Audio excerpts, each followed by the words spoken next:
वर्तमान सत्र में हम विवेक का अभ्यास करते हैं। योगाभ्यास की संपन्नता के लिए योगाभ्यासी को मुख्य रूप से क्या क्या उपाय अपनाने चाहिए उनका हमने परिज्ञान किया, नाम और लक्षण के रूप में।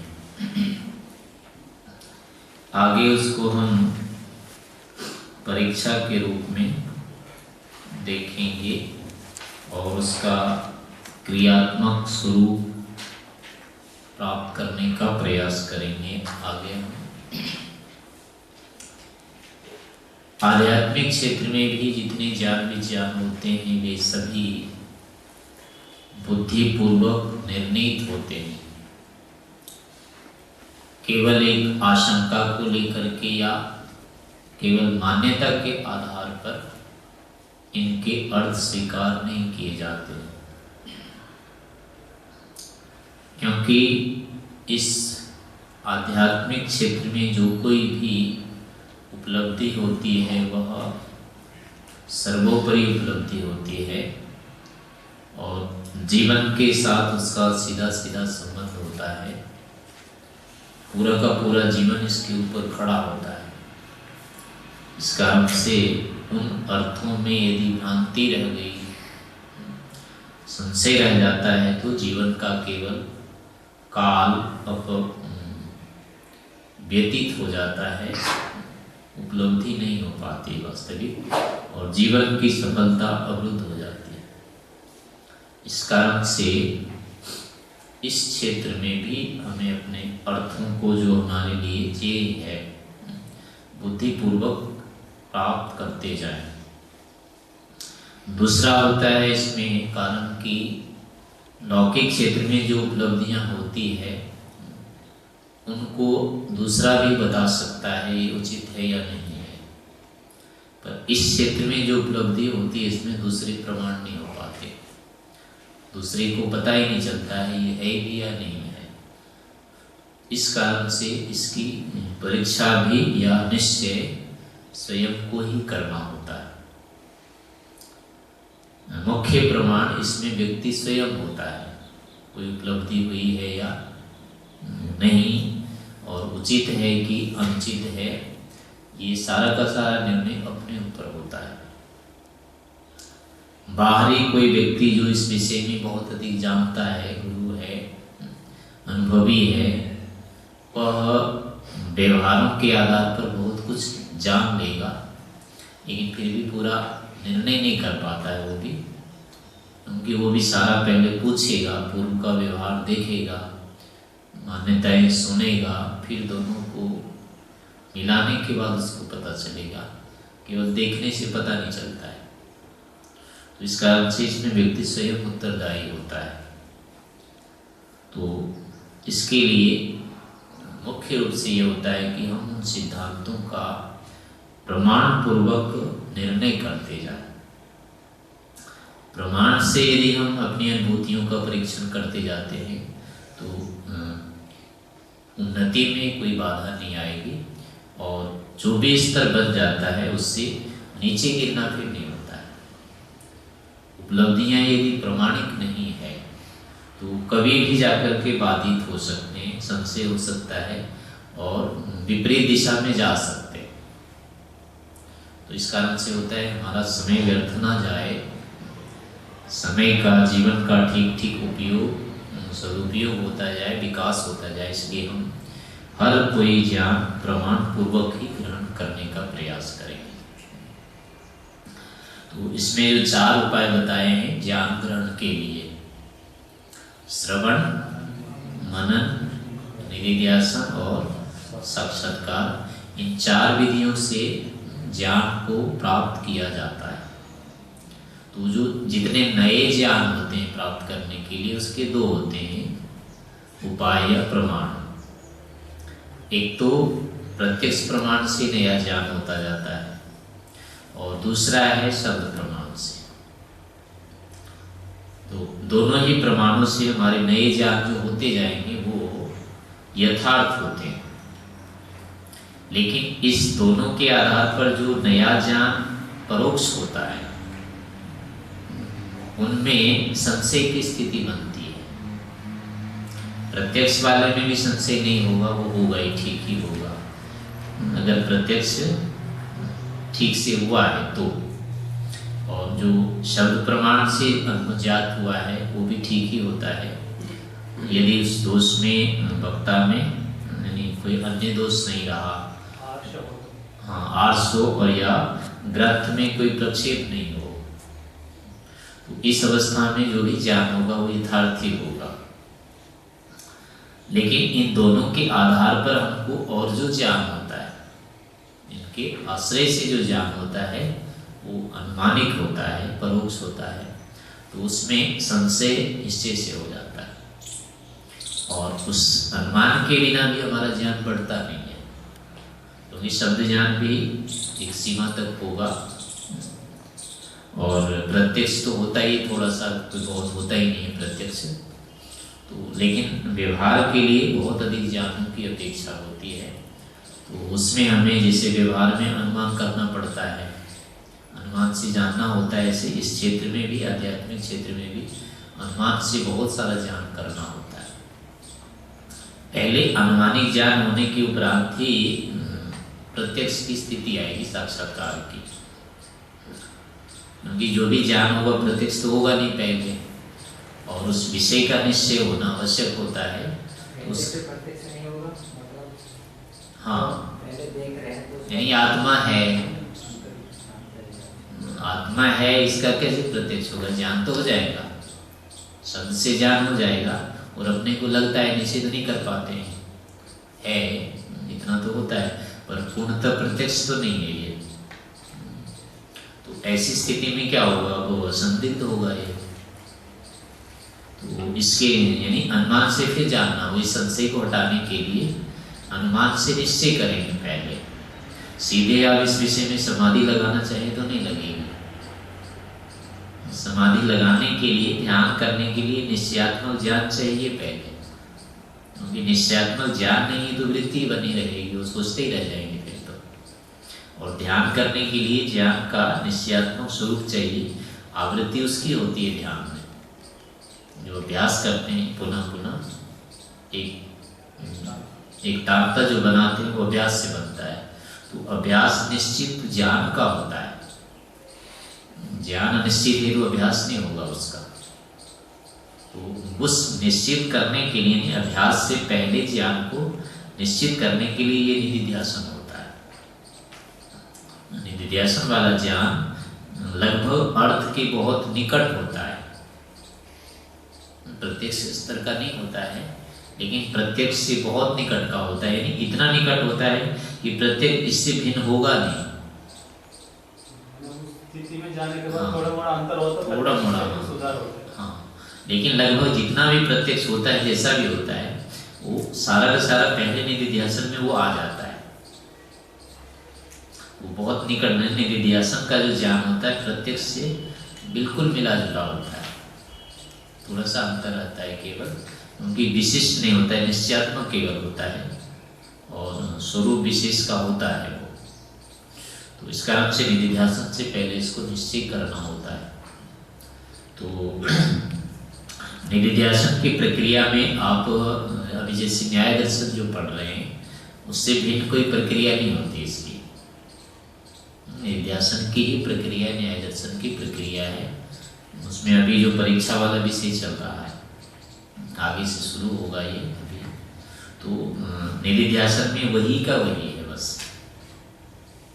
तो ये जो प्रक्रिया है पूरी, जो निधिध्यासन किया है न्याय दर्शन की, तो जैसे जैसे इसको पढ़ते जाएंगे वो होती जाएगी, अधिगत स्पष्ट होता जाएगा।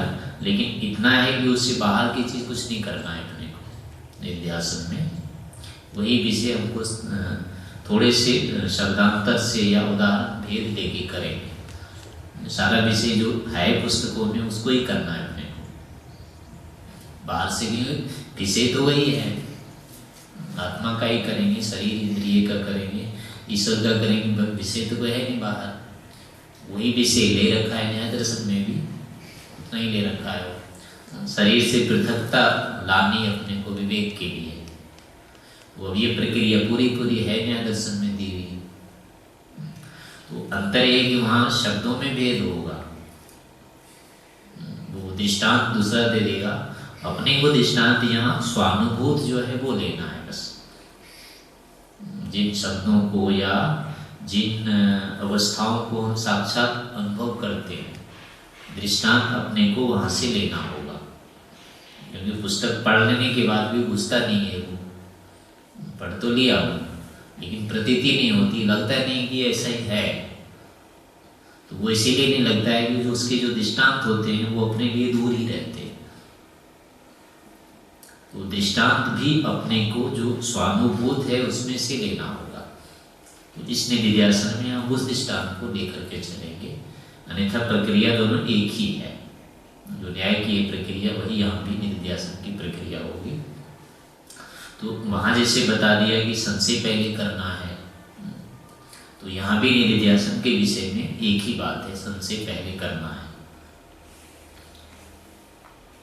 सोचते वो प्रक्रिया में आगे चलते चलते यदि कोई किसी विषय का मतलब एक स्पष्टता हो जाए जानकारी, और उसके लिए नया उदाहरण अपने आप मिल जाए, उत्पन्न हो जाए, तो क्या उस स्थिति को हम ये मान सकते हैं कि लगभग उस हाँ वही, हाँ वही है, तत्व स्थिति है। यानी कि अनुभूति अपने आप लगने लग जाएगी कि समझ में आ गया है ये। और दूसरा है कि व्यवहार उससे मिलते जुलते होने लग जाते हैं, व्यवहार में विरोध नहीं आता है। क्योंकि जो ज्ञान अभी नहीं है स्पष्ट पूरा, उसमें व्यवहार नहीं हो पाता है, संतोषजनक नहीं होता है। उदाहरण भी अपने आप एक नया उदाहरण नहीं उत्पन्न होता, मतलब जब तक विषय स्पष्ट नहीं। हाँ नहीं, उदाहरण भी नहीं होते क्योंकि जुड़ता नहीं है व्यवहारिक से। हमारे अनुभूत विषयों से ज्ञान वो नहीं जुड़ता है, स्पष्ट होने पर वो जुड़ जाता है। फिर वो यही लक्षण होगा, एक तो अनुभूति होगी कि ये ऐसा ही है, और दूसरा उसका विरोध नहीं मिलेगा व्यवहार में, उसके अनुकूल चीजें मिलती जाएगी। ये लक्षण होता है कि विषय पकड़ में आ गया। और जो नहीं आया उसमें लगते रहेगा कि अभी दूर है कुछ। तो पहले यानी कि संशय की प्रक्रिया अपने को ज्ञात होनी चाहिए। तो संशय की प्रक्रिया के लिए जो पीछे सूत्र दिए हैं 5 जो बताए हैं उतने ही हैं, और अधिक की अपेक्षा नहीं है, उतने से संशय हो जाता है पूरा। और संशय कहाँ कहाँ नहीं हो सकता है ये आगे वाले ने बता दिया अभी, कि उसी के संबद्ध स्थिति में संशय नहीं भी होता है। तो थोड़ा सा आगे पीछे करने से क्या होता है, संशय होता है और नहीं होता है। तो जो भी होगा आधार अपने को वही लेने हैं, समान धर्म के उपलब्ध होने से, अनेक धर्म के उपलब्ध होने से, विरुद्ध धर्म के उपलब्ध होने से, और उपलब्धि की अव्यवस्था और अनुपलब्धि की अव्यवस्था से। इन 5 कारणों से संशय होता रहता है। और जो भी विषय लगाएंगे उसमें आवश्यक नहीं कि ये 5 लगेंगे, 5 के 5 अनिवार्य नहीं, इनमें से कोई भी लग सकता है। जैसे ईश्वर का ले लेंगे तो ईश्वर में पहले ये 2 नहीं लगेंगे, समान और अनेक। हाँ, इसमें विप्रतिपत्ति पहले लगेगा, और विप्रतिपत्ति लाने से भी पहले इसमें अपनी जितनी भी प्रतिपत्तियां हैं ना वो हटानी पड़ेगी, क्योंकि ईश्वर नहीं है इसको हमने हेत्वाभास से पकड़ रखा है।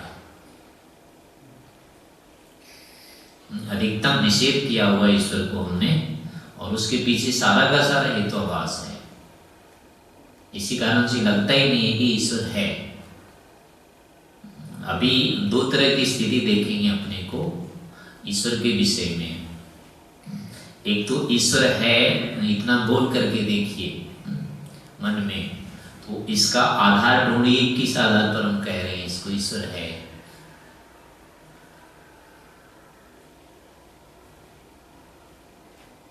पढ़ा हुआ है, सुना हुआ है, वहीं जाएगा।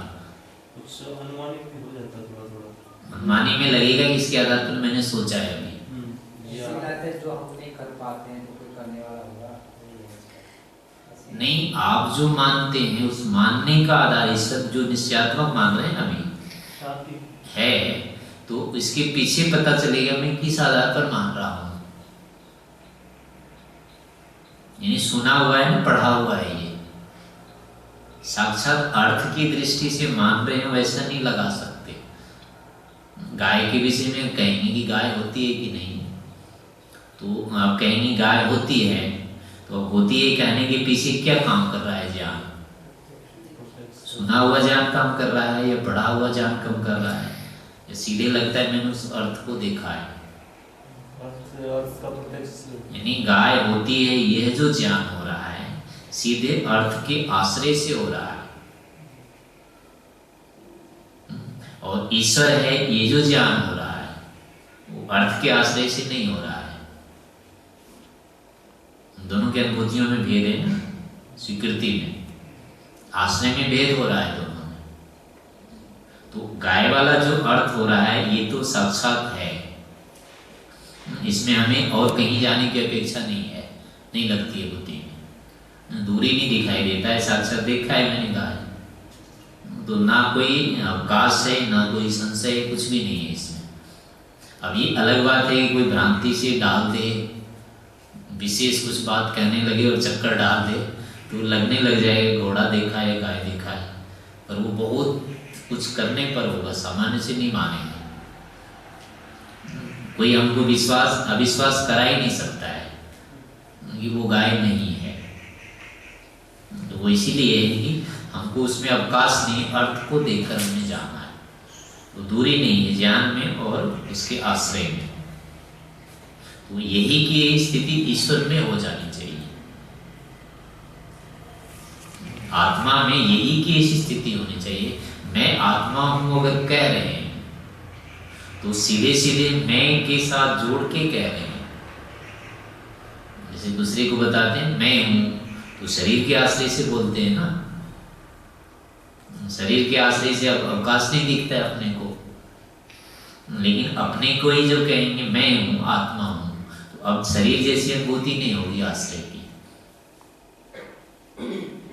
मैं को देख के बोल करके देखिए और उसका आश्रय ढूंढिए, किसके आधार पर कह रहा हूं मैं।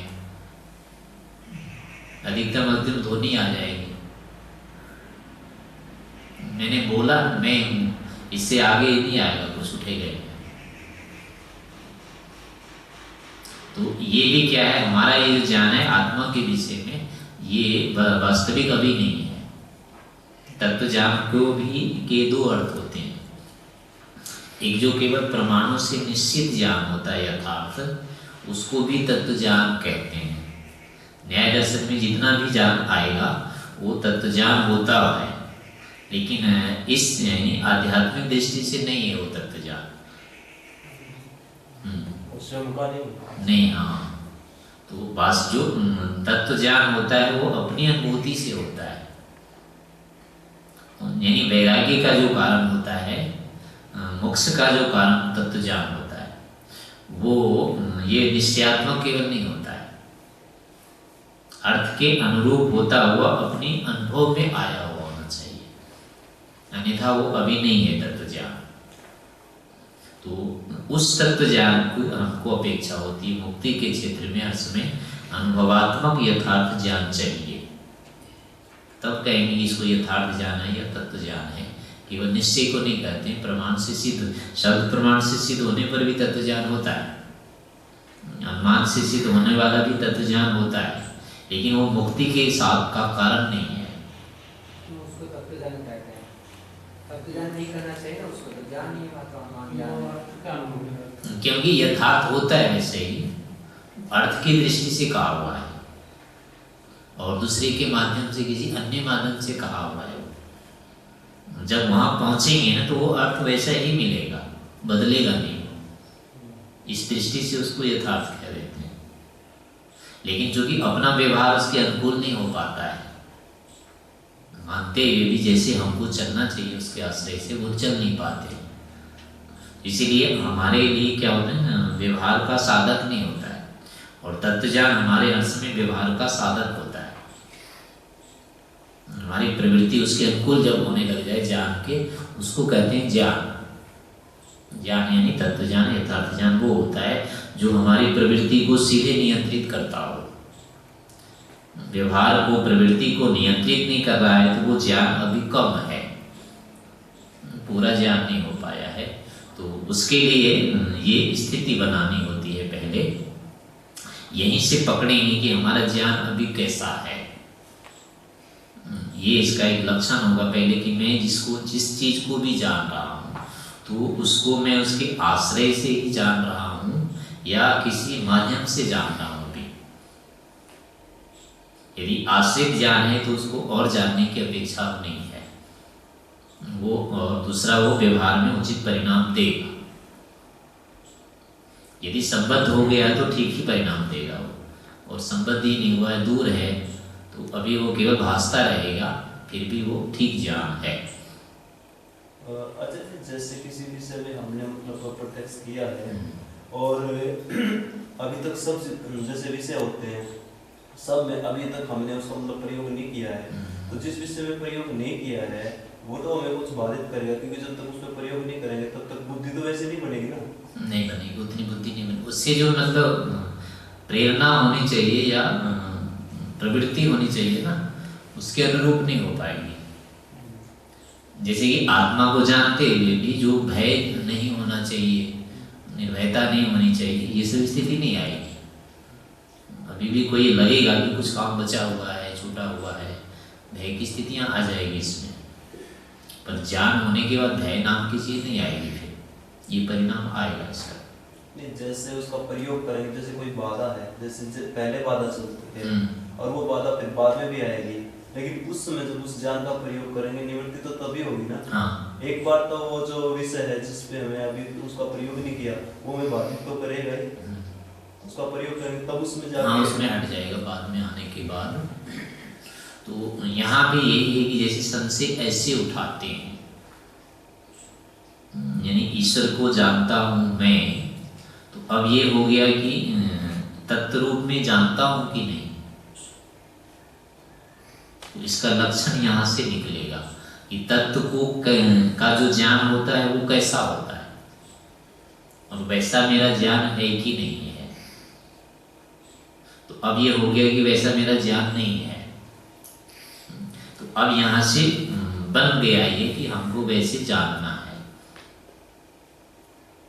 तो अब जानने लग जाएंगे ना, तो अब ये होगा कि कैसा है फिर वो, क्यों नहीं हो रहा है ऐसा। अनुभूति तो होनी चाहिए, उपलब्ध है वो, तो अनुभूति क्यों नहीं हो रही है। तो अभी क्या है कि इसका मतलब है कि वस्तुतः अर्थ को हम अभी नहीं जानते, अर्थतः जो ज्ञान होना चाहिए वो नहीं है हमारे पास। तो नहीं होने के कारण क्या क्या हो सकते हैं, तो अब ये आएगा कि नहीं होने के कारण में, यानी ज्ञान होने की क्या क्या कारण होते हैं। किसी विषय को हम कितने प्रकार से जानते हैं, उतने को ही हम प्रयोग कर रहे हैं वहां पर। यानी कि हमारे पास जानने के लिए क्या होता है ना, इंद्रिय सन्निकर्ष साधन है।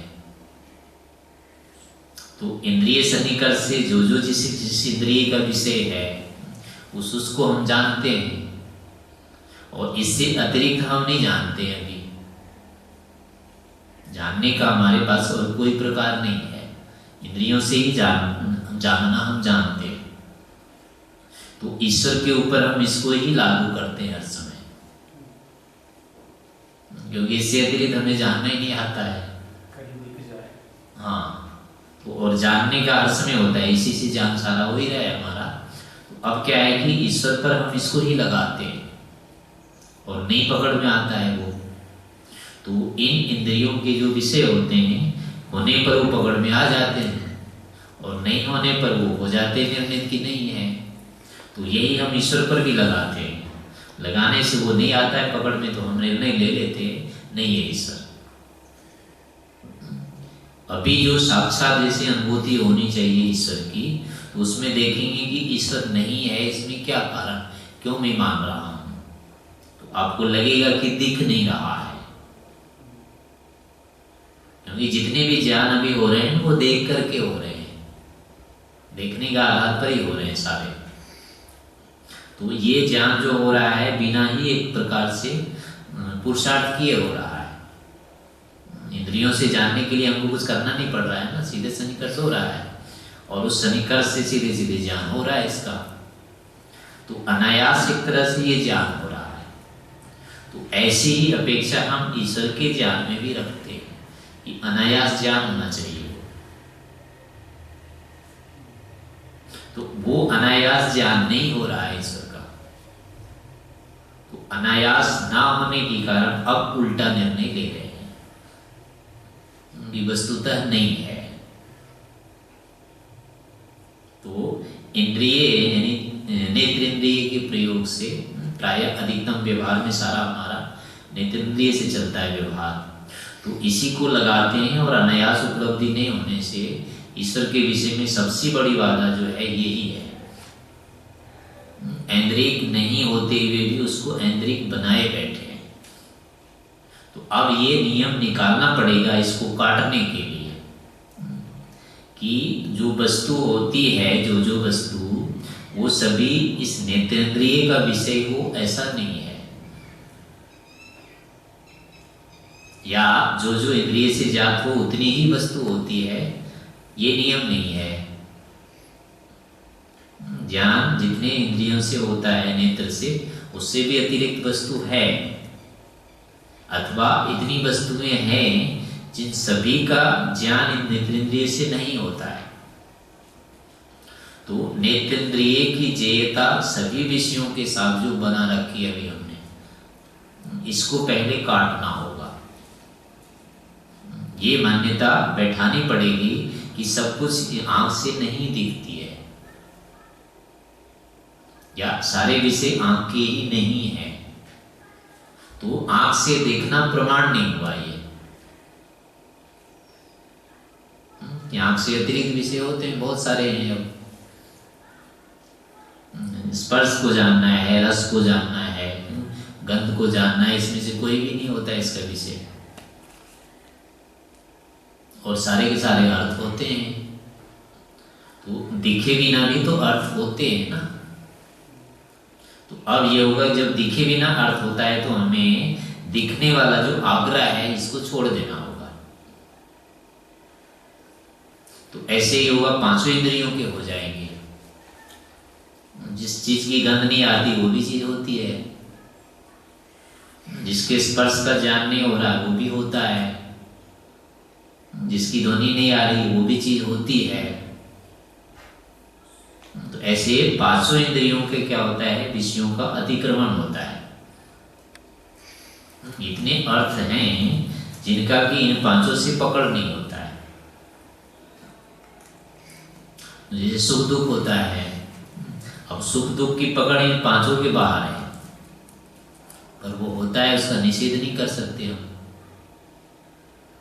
तो ये पांच ही इंद्रिय ज्ञान के साधन नहीं है, पहले ये निश्चित करना पड़ेगा। और बार बार इन्हीं को विरोध करके इन शब्दों में, अर्थों के साथ, कि हम सब कुछ आंख से ही नहीं जान रहे हैं।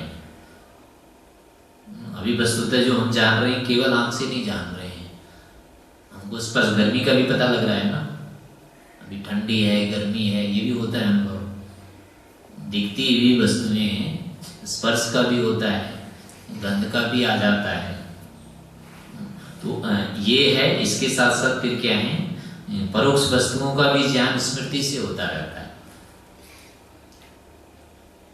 तो जितनी स्मृति से ज्ञान हो रहा है वो सब भी इंद्रियों के नहीं है अभी। तो अब ये हो जाएगा कि हर चीज को जानने के लिए इंद्रिय प्रमाण नहीं है, पहले तो बात ये है। तो इंद्रिय के आधार पर हम ईश्वर का निषेध नहीं कर सकते। ये विप्रतिपत्ति है कि हमको इन इंद्रियों के माध्यम से ही ज्ञान होना चाहिए। ये विरोध मान्यता है। ये उल्टा यानी हेतु जो है हमारा हेतुआभास है। ये इसका विषय ही नहीं, फिर भी उस पर लागू कर रहे हैं इसको। तो इंद्रियों के माध्यम से ज्ञान होना चाहिए, ये भी प्रतिपत्ति है। तो इसको हटा देंगे कि इंद्रियों से नहीं होता है। अब हुआ कि मन है हमारा, इससे अतिरिक्त साधन एक और भी। तो मन भी इसको सीधे ईश्वर को नहीं पकड़ता है, क्योंकि मन केवल उन विषयों को पकड़ता है जो इंद्रियों से संबद्ध होता है। सारे के सारे मन में जो ज्ञान उठे हुए हैं वो अधिकतम हमारे इंद्रियों से पहले उपलब्ध हो चुके हैं, उसको अभी मन पकड़ रहा है और स्वतंत्र रूप से वो सुख दुख को पकड़ता है भीतर का जो है। तो इन सुख दुख से भी बाहर है ईश्वर अभी, इसलिए मन भी अपने आप नहीं पकड़ेगा ईश्वर को। और मन हमारे अंदर जितने भी हैं बाहर अंदर विषय शरीर में सबको मन नहीं पकड़ता है वैसे भी।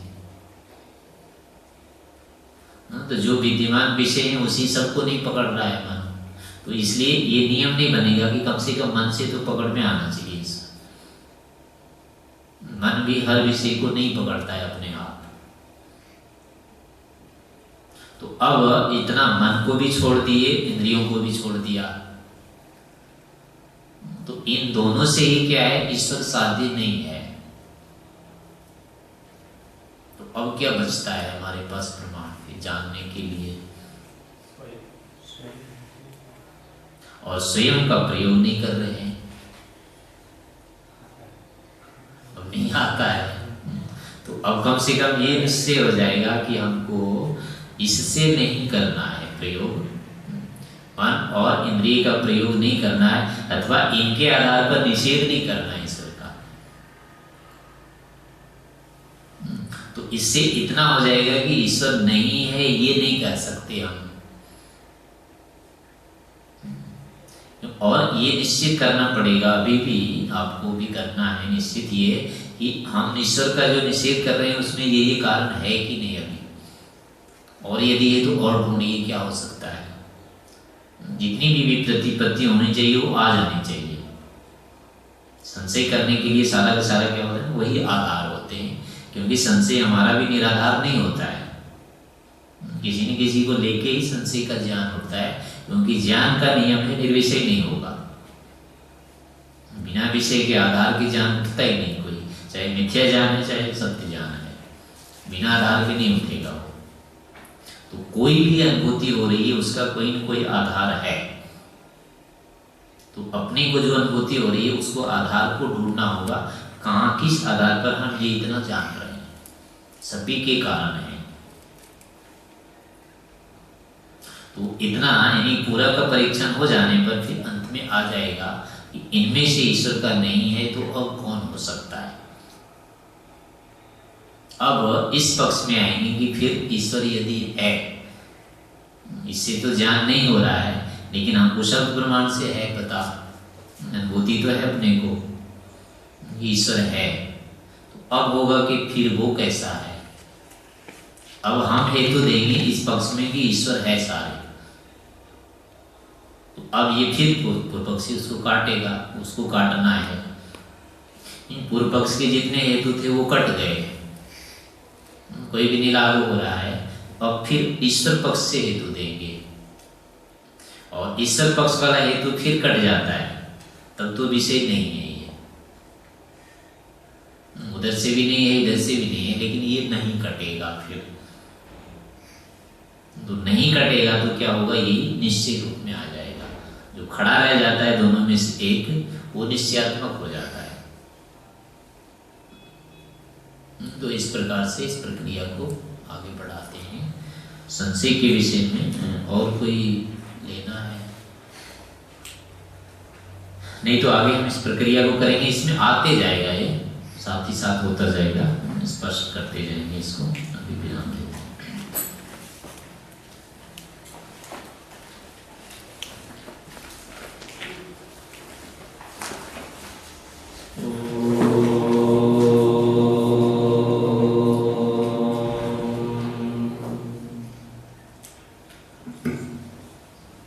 इसको विचारते रहिए।